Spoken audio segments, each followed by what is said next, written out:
The next question really relates to the general issue of calculation of zakat. Could you explain to the viewers in a nutshell how that is done? There are two methods how zakat can be calculated, because zakat is payable when you have it for 1 year. So you can keep a daily record of what is your wealth above the nisab level. You can keep a weekly record or a monthly record. So then whenever the nisab level is above, then you note down the date. On 1st of January, what was the nisab you had? 2nd of January, what you have. So what you had in the 1st of January, say 1st of January 2007. So 1st of January 2008, it will be liable for zakat. Then what you had on 2nd of January, calculate it. Then 3rd of January, or on weekly basis, or on monthly basis. But to keep a record of all this is very difficult. Then you'll be spending half the day in keeping the record, which will be difficult. So it's not practical at all. The easier method and a safe method, where mistake, inshallah, would be avoided, is picking one particular day in the full year and calculate it exactly 1 year after that. Most of the people prefer Ramadan because it is the month of charity and you get more blessings and more rewards. But Ramadan is not the only month that you have to pick up. You can pick up any day of the year. But it should be calculated according to the Hijri calendar, not according to the solar calendar. So 1st of January 2007, 1st of January 2008 is wrong. It should be 1st Shaban or 1st of Hajj. But since Ramadan is the most pious month, 1st of Ramadan, you can take any day of Ramadan. If you take 1st of Ramadan, calculate all the assets that you have. And next year,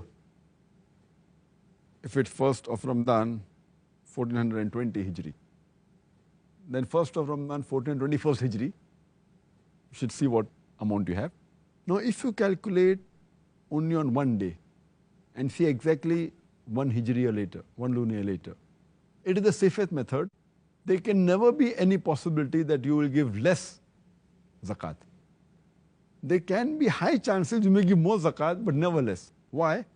If you keep on calculating daily, then the level keeps on going up and down. But if you calculate one particular day of the year, whichever day you pick up, and if there happens to be the lowest collection, the lowest saving in the full year, yet you are paying the minimum amount of zakat. Say on the 1st of Ramadan, you have 100,000 rupees as saving, or $100,000 as saving. And that happens to be the lowest saving in the full year.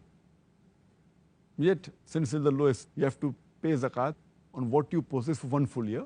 So you have to pay 2,500 rupees or $2,500 on that amount. It's safe. But it may be that it is the highest saving of the full year. So here itself, you may be paying a little bit more zakat, but you won't be paying less. But some people may think, oh, it is the highest saving. That means, I may be paying unnecessary more amount.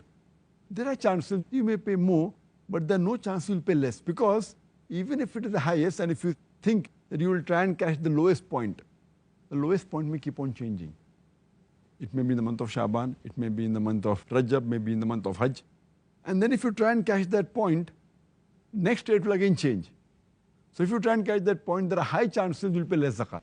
So best is to pick up one point, one day in the full Hijri calendar, and keep on taking that every year.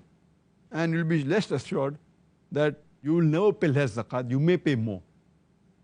Because if the wealth keeps on fluctuating up and down, you have to pay on what amount you possess for the full year.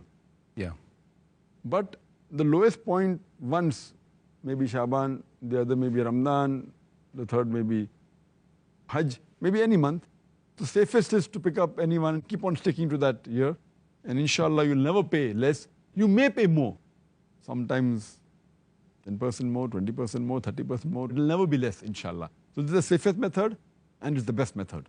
And on this day, whichever day you pick up, you have to calculate all the savings you have, whether in cash, what is the bank balance, what is the gold you possess, whether in the form of jewelry, whatever stock you possess, whether in shares, whatever investment, all this you put together, or your business, the stock trade of your business, all put together.